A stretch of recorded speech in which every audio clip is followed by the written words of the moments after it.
What if the mighty air defenses protecting one of the world's largest countries were crumbling right under its leader's nose? Imagine Vladimir Putin watching in panic as Ukraine's long-range drone strikes hit targets deep inside Russia every single week. The official response? Denial. Every successful attack dismissed as mere drone wreckage found in the aftermath.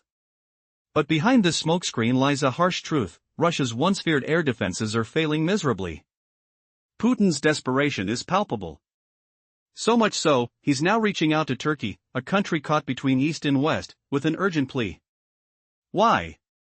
Because Ukraine has shattered Russia's shield in the skies. On September 13, reports emerged that Moscow might try to buy back its own cutting-edge S-400 missile systems, weapons originally sold to Ankara. This move is driven by a glaring shortage of advanced air defenses, the very systems Russia needs to counter Ukraine's relentless drone assaults. On the surface, the buyback sounds logical. Turkey hasn't even deployed these expensive S-400s, and the missiles already require Russian upkeep. Putin's pitch is simple: sell them back, recoup some money, invest in something more practical. Russia sold Turkey 4 of these systems in 2017 at a staggering $2.5 billion, that's $625 million per unit. A massive investment for equipment currently gathering dust. What's uncertain is the price Russia is offering in return. Turkey would surely want a fair swap, refusing to take a loss on such a hefty purchase. But Russia could argue. Why let them sit idle when you can get some money back now? It's a tempting offer: reclaim part of the cost instead of wasting billions on unused defense systems. The question hanging in the air is clear: will Turkey accept this controversial deal? The outcome isn't just about money or military hardware. It's about the fragile balance Ankara maintains, navigating its role between NATO alliances and a complex relationship with Moscow. What will Turkey choose: profit and political leverage, or strategic caution? The future of this secretive negotiation might reshape the entire region's defense landscape.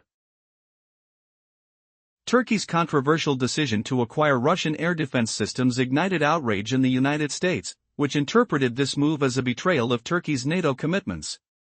During a time when Russia was, and remains, an adversary to NATO, this acquisition sent shockwaves through the alliance. The U.S. argued that by purchasing the S-400 systems, Turkey showed favoritism towards its enemy instead of aligning its defenses with NATO. Before committing to the S-400s, Turkey seriously considered Western alternatives, such as the American-made Patriot and the French SAMP/T. However, it ultimately dismissed these options, believing it had struck a better deal with Russia. It's not entirely clear whether this belief stemmed from a genuine impression of the effectiveness of Russia's system or a strategy to deepen ties with the Kremlin, but what remains unequivocal is Turkey's commitment to the purchase.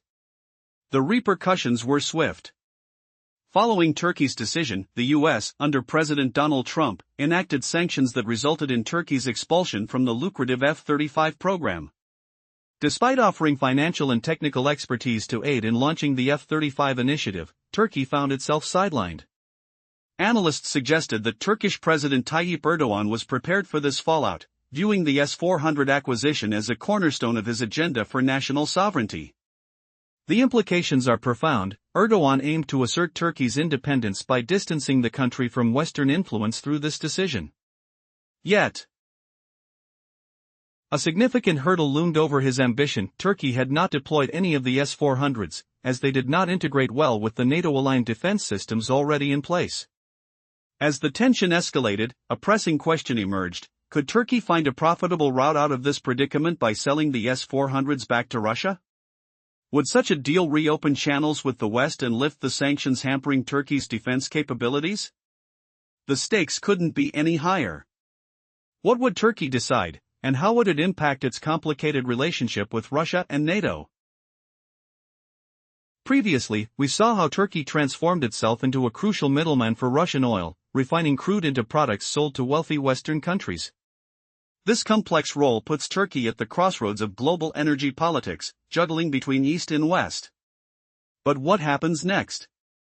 Why would Turkey keep fueling Russia's war machine, even while trying to maintain alliances with NATO and the European Union?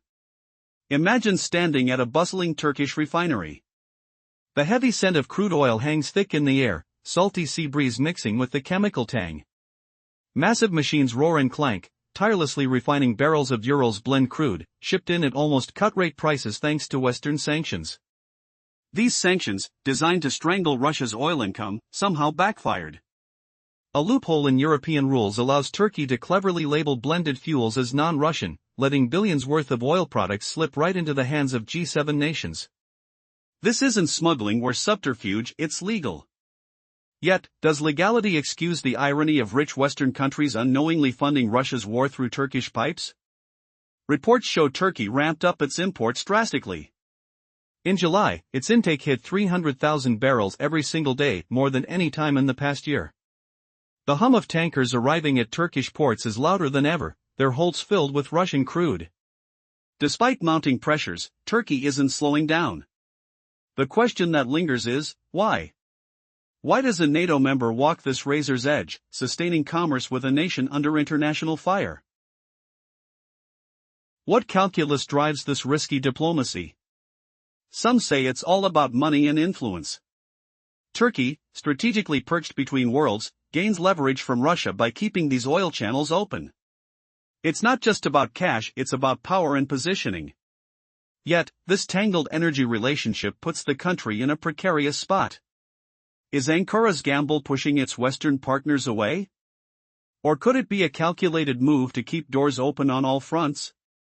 This delicate balancing act sets the stage for one of the most surprising proposals of recent times, Russian President Vladimir Putin's request for Turkey to sell back the advanced S-400 missile systems purchased years ago. Those systems have sat quietly in storage, unused, stuck between Turkey's NATO commitments and its Russian ties. Could this offer be a chance for Turkey to reshape its alliances and pull in even more from Moscow? Or is Putin setting a trap that could tip the geopolitical scales dramatically? Stay with me as we uncover Turkey's next moves, the secrets behind the S-400 deal, and what this means for the future of regional power. Could this be the turning point no one saw coming? To recap, Turkey stands out as one of the few NATO members still heavily purchasing Russian oil, even as most of its Western allies have distanced themselves. This dual approach of balancing East and West continues to define its strategy. But what happens when this delicate tightrope walk collides head-on with another tense chess move, Vladimir Putin's unexpected proposal regarding the powerful S-400 missile systems Turkey once bought from Russia? Imagine this: Turkey, juggling its complex ties, may see Putin's offer as more than a mere weapon sale. What if Ankara negotiates hard, demanding a hefty discount on the Russian oil it relies on so heavily? Or what if it leverages its position as one of Russia's top oil customers to bargain for an even better deal? Either way, Turkey could emerge from these negotiations not just financially richer but diplomatically shrewder, managing to keep its intricate relationship with Moscow alive even while war rages on Ukraine's eastern front. But pause here. The air thickens with tension. Though selling back the S-400s promises a windfall, it risks dragging Turkey into an intense geopolitical storm. This isn't just a business transaction, it's a move that could shake the fragile alliances NATO counts on. Remember, those S-400 systems originally sparked uproar in the West when Turkey purchased them, triggering sanctions and casting doubts on Ankara's loyalties. Now, handing them back to Russia? It would be like fueling the very fire the West wants to extinguish. How will Washington react? Could this sale revive old wounds or turn fresh allies into wary skeptics? The stakes have never been higher, and Turkey is caught right in the eye of the storm. What decision will Ankara make, and at what cost? Here's a recap. Turkey's controversial S-400 missile systems have long stirred tensions, and selling them back to Russia could ignite a fierce political storm. The West fears Turkey might inadvertently strengthen Russia, a risky move nobody wants to see. Now, let's dive deeper. Reports reveal a high-stakes dilemma for Turkey. Returning those S-400s to Russia risks backlash from Washington that could shatter Ankara's hopes of rejoining the coveted MEF-F-35 fighter jet program. Originally banned over the S-400 purchase, Turkey is now making cautious progress to lift restrictions. It's developing its own multi-layered air defense system, named Steel Dome, integrating indigenous Hisar missile batteries and Cyper radars. This new capability could even be offered to NATO, painting Turkey as a more reliable partner. If Turkey distances itself from the S-400s, it might finally regain access to advanced fifth-generation fighters, a move that NATO would welcome. After all, elevated Turkish defense capabilities on Russia's doorstep would intensify pressure on Moscow. But here's the twist: the solution isn't that simple. Offloading the S-400s back to Russia might solve one problem but spawn an even bigger headache. Would Turkey gamble on alienating the West and fueling Russia's firepower? Saying no to Russia keeps Turkey burdened with an expensive, incompatible weapon system that offers no real advantage and has already cost Ankara dearly on the diplomatic front. So how does Turkey break free from this bind? Is there a hidden alternative waiting in the shadows? We'll uncover that soon. Meanwhile, a second concern weighs heavily on Turkey's decision. While Ankara plays both sides, buying Russian oil yet courting Western alliances, it has openly supported Ukraine through weapon supplies, provoking Putin's anger. The question lingers: can Turkey maintain this delicate balancing act? Is backing Ukraine enough to keep it from falling entirely under Russia's influence? Or will the lure of Putin's tempting offer tip the scales towards Moscow? The air is thick with tension, the stakes could reshape regional power balances.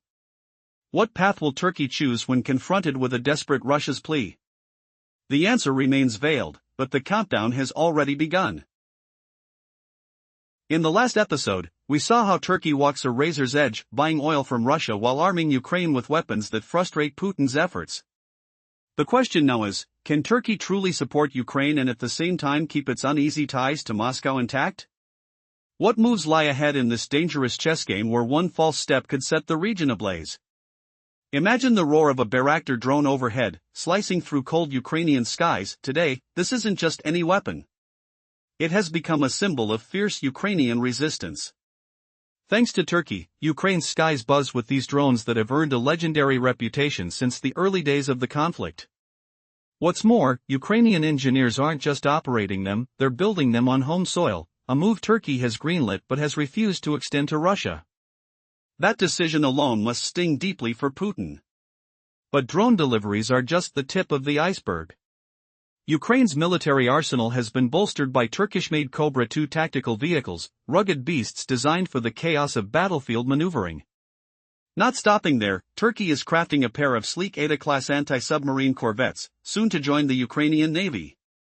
The hum of shipyards and the clang of steel signal that Turkey's support isn't just talk, it's weaponized aid shaping the war's course. This dual role, arming Ukraine while boosting Russian oil coffers, has not gone unnoticed in Kremlin corridors. Sergei Lavrov, Russia's foreign minister, publicly expressed Moscow's fury late last year. His words cut through the diplomatic haze: Turkish weapons are used by the Ukrainian forces to kill Russian soldiers and civilians. This contradiction shocks us, especially as Turkey claims it wants to mediate peace. Lavrov's statement exposes the raw contradiction that defines Turkey's stance. How can it play mediator when it feeds both sides in very different ways? Delving deeper, Turkey's offer to deploy troops to Ukraine, if needed, reveals another layer of complexity. As NATO's second-largest military power after the United States, Turkey wields immense influence. Its readiness to act as a peacekeeper suggests Ankara wants to claim a pivotal role in shaping the conflict's future. But can it maintain this balance without alienating Moscow or its Western allies? Here's the critical twist: while Turkey's oil purchases from Russia keep Putin's war machine funded, these transactions do not directly enhance Russia's military capabilities. In contrast, Turkey's weapons handed to Ukraine hit Russian forces on the battlefield, turning Turkish support into a thorn in Moscow's side. It's a tangled web of alliances and interests, fraught with peril and unpredictable outcomes. As tensions rise, one question burns brighter than ever: will Turkey hesitate or accept Putin's desperate plea to sell back the S-400 missile systems? Or will it double down on its dual role, walking this geopolitical tightrope with growing audacity? The answer lies in the silence that follows and the calculated decisions that could reshape the entire region. What will Ankara's next move be? Earlier, we saw how Turkey's close links with Ukraine make selling air defense systems back to Russia a risky move. Turkey's significant purchases of Russian oil raise eyebrows, but these deals don't directly feed Russia's military. Now, what happens if Turkey actually agrees to return those feared S-400 missile systems to Moscow? Wouldn't that be like handing Putin a lifeline just as Ukraine's strikes are tearing through Russian defenses? Imagine the deafening roar of MQ-9 Reapers slicing across the sky, relentless drone attacks proving that Russia's air defenses are failing miserably. The S-400s, supposedly Russia's crown jewel in air defense, are the last line of hope. Selling them back would be tantamount to reinforcing Russia's crumbling shield. But can Turkey risk becoming Moscow's arms dealer again, especially when Western eyes see this as direct military aid? That's a huge gamble. Flashback to a chilly morning by the Bosphorus. The salty sea air mingles with the distant hum of warships. Turkey's control of the Bosphorus and Dardanelles Straits isn't just geographic, it's strategic power. By blocking military vessels, whether British ships bound for Ukraine or Russia's Black Sea Fleet, Turkey plays both sides but clearly holds the upper hand. Russia's mighty Black Sea Fleet has shriveled by a third, stuck in port because Turkey won't budge. That blockade stings Russia far worse than Ukraine. Turkey's massive Black Sea Navy dwarfs all others in the region. It's no coincidence that it uses its control over these crucial waterways to hobble Russia's naval ambitions. Selling the S-400s back to Russia would undermine this carefully balanced position. It'd be as if Turkey dropped a loaded grenade into its own strategic plans. Turkey's stakes couldn't be higher. It wants to be a broker of peace, a nation that can negotiate rather than fuel more conflict. Giving Putin more air defenses to blunt Ukraine's long-range strikes would destroy that image and Turkey's leverage. Would Erdogan really risk alienating NATO allies and further complicating Turkey's rocky EU aspirations by playing Russian arms merchant? Here's the million-dollar question: can Turkey say no and keep its role as a crucial power broker while still maintaining a fragile relationship with Russia? Or will Putin's desperation force Erdogan's hand? With Ukraine's drones striking inside Russian borders on a weekly basis, and Russian air defense systems already looking like paper tigers, the answer may ripple through the balance of power in the region and beyond. What's coming next? Could Turkey's refusal push Russia into new, more dangerous tactics? Or might Ankara's decision spark a dramatic shift in its alliances? The stakes couldn't be higher, and the world waits breathless for the next move. As we delve deeper into the geopolitical chess game involving Turkey and Russia, we confront a critical juncture. Turkey, with its substantial navy presence in the Black Sea, recognizes that undermining Russia aligns with its interests. Yet, the proposal to sell the S-400 systems back to Russia appears contradictory to this objective. Despite Turkey's ties with Ukraine and a yearning to revive the F-35 partnership, it's crucial to understand why Turkey might still reject Putin's offer. Simply refusing to sell the S-400s back doesn't address Turkey's ownership dilemma. The United States remains wary of Turkey's possession of this Russian missile system, regardless of whether it's been deployed. What if Turkey chooses a different path? What if it rejects Putin and opens the door for Ukraine? This scenario allows Turkey to offload the S-400s while simultaneously maintaining a delicate balance between the East and West. The Kremlin's response would likely be a storm of anger and threats directed at Ankara. However, Turkey's dependency on Russian oil could play a strategic role. Given Turkey's position as a primary buyer of Russian oil, especially when Russia is in dire need of revenue, would Putin truly jeopardize that relationship over the sale of the S-400s to Ukraine? It's a gamble, but if Turkey dares to take this leap, it would not only rid itself of the Russian defense system but also align closer with the West by supporting Ukraine in its desperate need for air defense systems. Much of Ukraine's military is rooted in Soviet technology, so the likelihood of effectively utilizing the S-400s is promising. Despite potential initial compatibility issues. However, here's the catch: Turkey has previously turned down this very proposition. What will Turkey choose this time? The stakes are high, with potential consequences echoing beyond their borders. The world watches, waiting for Turkey's next move in this intricate game of power. In 2023, a pivotal moment unfolded when the United States posed a crucial question to Turkey's then Foreign Minister, Mevlut Cavusoglu. Would Turkey consider selling its S-400 missile defense systems to Ukraine? The response at that time was an emphatic no. Turkey, understandably, feared jeopardizing its relationship with Russia, a significant consideration amidst the growing geopolitical tensions. However, the landscape has shifted dramatically since then. Turkey is now at a crossroads, reflecting on its previous stance. 2 years later, would the country reconsider selling its S-400s to Ukraine? Putin's desperate outreach may have inadvertently unsealed a myriad of strategic options that Turkey had previously avoided. Russia's increasing desperation is evident and alarming. With a faltering military situation, the Kremlin's pleas to regain the very air defense systems it had initially sold reveal just how critical its situation has become. This urgency is mirrored on the battlefield, where even military cooks have been summoned to the front lines, a clear indication of the dire straits Russia finds itself in. As Turkey weighs its options, the balance between maintaining ties with Russia and aligning more closely with Western allies hangs in the balance. The question lingers, will Turkey choose to part with its S-400s, directly aiding Ukraine, or will it stick to its cautious approach in a perilous political climate? The outcomes are uncertain, and the stakes have never been higher as we await Turkey's next move. As the tensions rise between global powers, Turkey finds itself trapped in a web of intricate relationships. The unexpected decision to sell back the S-400 missile systems to Russia could serve as a lifeline for Ankara. Why? Because these sophisticated defense systems, purchased with grand ambitions, have yet to be deployed. This failure creates an opening for Turkey to recoup some of its losses while rekindling ties with Russia, all while raising questions about its commitment to NATO. But this situation is more complicated than mere financial recovery. Turkey has aggressively ramped up its imports of Russian crude oil, shifting from being Russia's 14th largest buyer to the 3rd largest by 2024. This rapid ascent has raised eyebrows. If Turkey continues down this path, is it inadvertently bolstering its adversary's war economy? As the Turkish economy thrives on discounted oil, what implications does this have for its aspirations within NATO? Amid the geopolitical chaos, there's an unsettling truth: Turkey's long-standing ties to Russia might not be just about oil but about survival in a rapidly shifting world.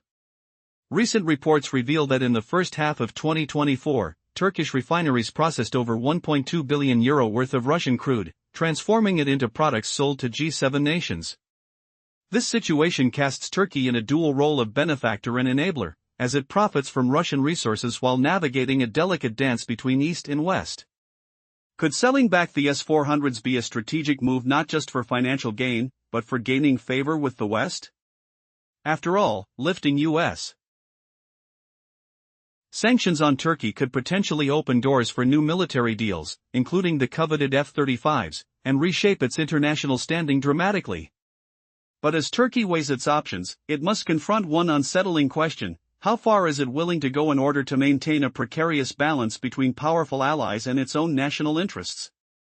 The complexities of Turkey's relationships could either strengthen or undermine its future, leaving observers to ponder the ultimate cost of choice in a landscape fraught with peril and opportunity.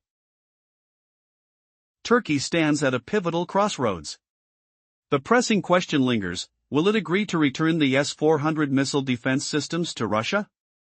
The implications of this decision resonate deeply, intertwining Turkey's relationships with both Russia and the West. As a NATO member and a European Union applicant, Turkey's ambitions are constantly scrutinized. However, its ties to Russia have proven enduring. Despite the pressures, Turkey finds itself in a peculiar dance between cooperation and allegiance. Nowhere is this predicament clearer than in Turkey's ongoing importation of Russian oil more than any member of the European Union. While Turkey aspires to strengthen its bonds with Western nations, its actions tell a different story. The S-400 purchase alone drew fierce backlash from the US, which viewed the transaction as a betrayal of NATO principles. It was a significant gamble for Turkey, one that has resulted in sanctions, cutting the nation off from advanced military programs, including the F-35 fighter jets. Amidst this tension, the thought of renegotiating the S-400 deal with Russia casts a shadow over Turkey's strategies. Should Turkey proceed with the buyback, it might recoup some of the substantial investment of $2.5 billion, a move that could alleviate concerns over unused military assets. The potential deal is appealing. Why let sophisticated weaponry gather dust when there's an opportunity to restore funds? Yet, the decision isn't simple.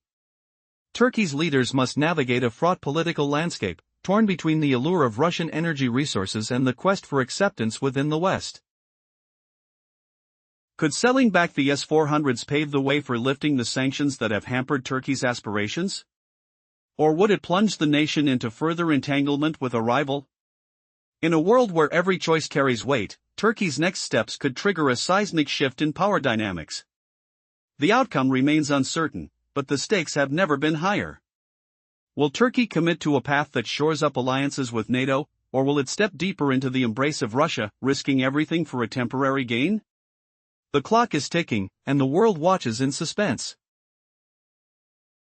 Previously, we saw how Turkey's quest for national sovereignty backfired. Its Russian-made S-400 missile systems remain idle, unable to integrate with its NATO-aligned defenses. This deadlock set the stage for a deeper dilemma, one that reaches far beyond the missile batteries gathering dust. What happens when strategic ambitions clash with real-world incompatibilities, and where does Turkey go from here? Amid this stalemate, Turkey faces another complicating factor: its growing reliance on Russian crude oil. Once Russia's 14th largest buyer, Turkey has soared to third place by early 2024. Imagine the hum of oil refineries as barrels flow incessantly, turning crude into fuel. Over half a year, Turkish refineries processed more than €1.2 billion in Russian crude, transforming it into gasoline and diesel products sold to wealthy G7 nations.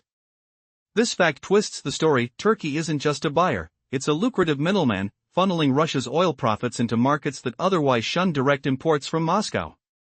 This web of oil deals reveals a stark contradiction. Turkey, a NATO member expected to oppose Russia's aggression, continues to pump money into Russia's war economy, discounted crude flowing like lifeblood into Vladimir Putin's coffers. Yet, this risky dance keeps Ankara afloat economically. So, how deep does this financial dependence run? Could Turkey's involvement in refining Russian oil products be a silent handshake with Moscow, preserving ties that reach far beyond diplomacy? As tensions spike, an intriguing twist emerges: Russia's offer to buy back those unused S-400 systems. For Ankara, who paid roughly $2.5 billion for 4 units, this offer might seem like a way to salvage lost money and signal goodwill to both Moscow and its NATO allies. But the stakes are higher. U.S. sanctions linked to the S-400 purchase still bite, blocking Turkey from buying advanced jets like the elusive MEF F-35 fighter. Could handing back the missiles be a calculated gambit to lift these sanctions and rekindle closer ties with the West? Behind the scenes, this is a high-stakes game on a razor's edge.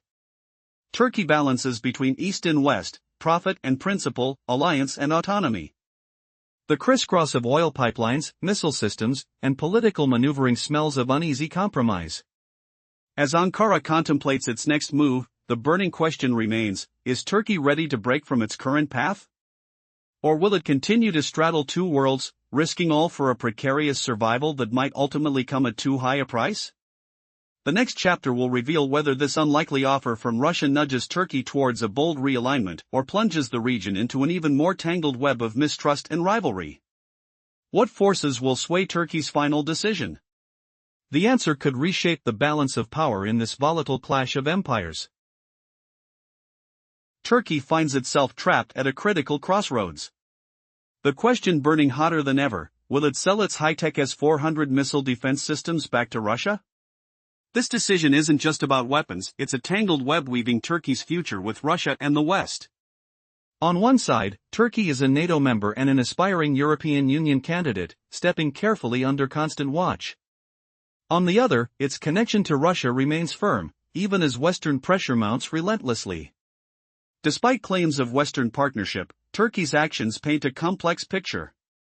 It imports more Russian oil than any single European Union country, fueling a discreet but powerful alliance. This dependence sharpens tensions, especially over the S-400 deal, a move that ignited fierce backlash from the United States. The purchase was seen as a betrayal of NATO's core values. In response, sanctions crippled Turkey's military prospects, barring access to advanced programs like the coveted F-35 fighter jets. Now, amid these confrontations, Russia offers to buy back the very S-400s Turkey once embraced. The systems, bought for a staggering $2.5 billion, have never been used, gathering dust instead. Accepting the deal could bring back much-needed cash and relieve Turkey of a costly, idle defense burden. But this apparent lifeline is layered with risk. Turkey stands at the crossroads of energy and influence, caught between the magnetic pull of Russian resources and the fragile hope for Western acceptance. Could selling the S-400s unlock the sanctions that have strangled its ambitions? Or would such a move deepen Ankara's entanglement with Moscow, pushing the country further into Russia's shadow? Every choice carries seismic consequences in this high-stakes geopolitical game. As tensions mount, Turkey's next move could shift entire power balances. Will it choose to realign with NATO's fold, sacrificing ties with Kremlin's Russia? Or will it double down, risking alienation and uncertainty for a short-term gain? The clock ticks loudly. The world waits, breath held, for Turkey's bold decision and the shockwaves it might send across the globe.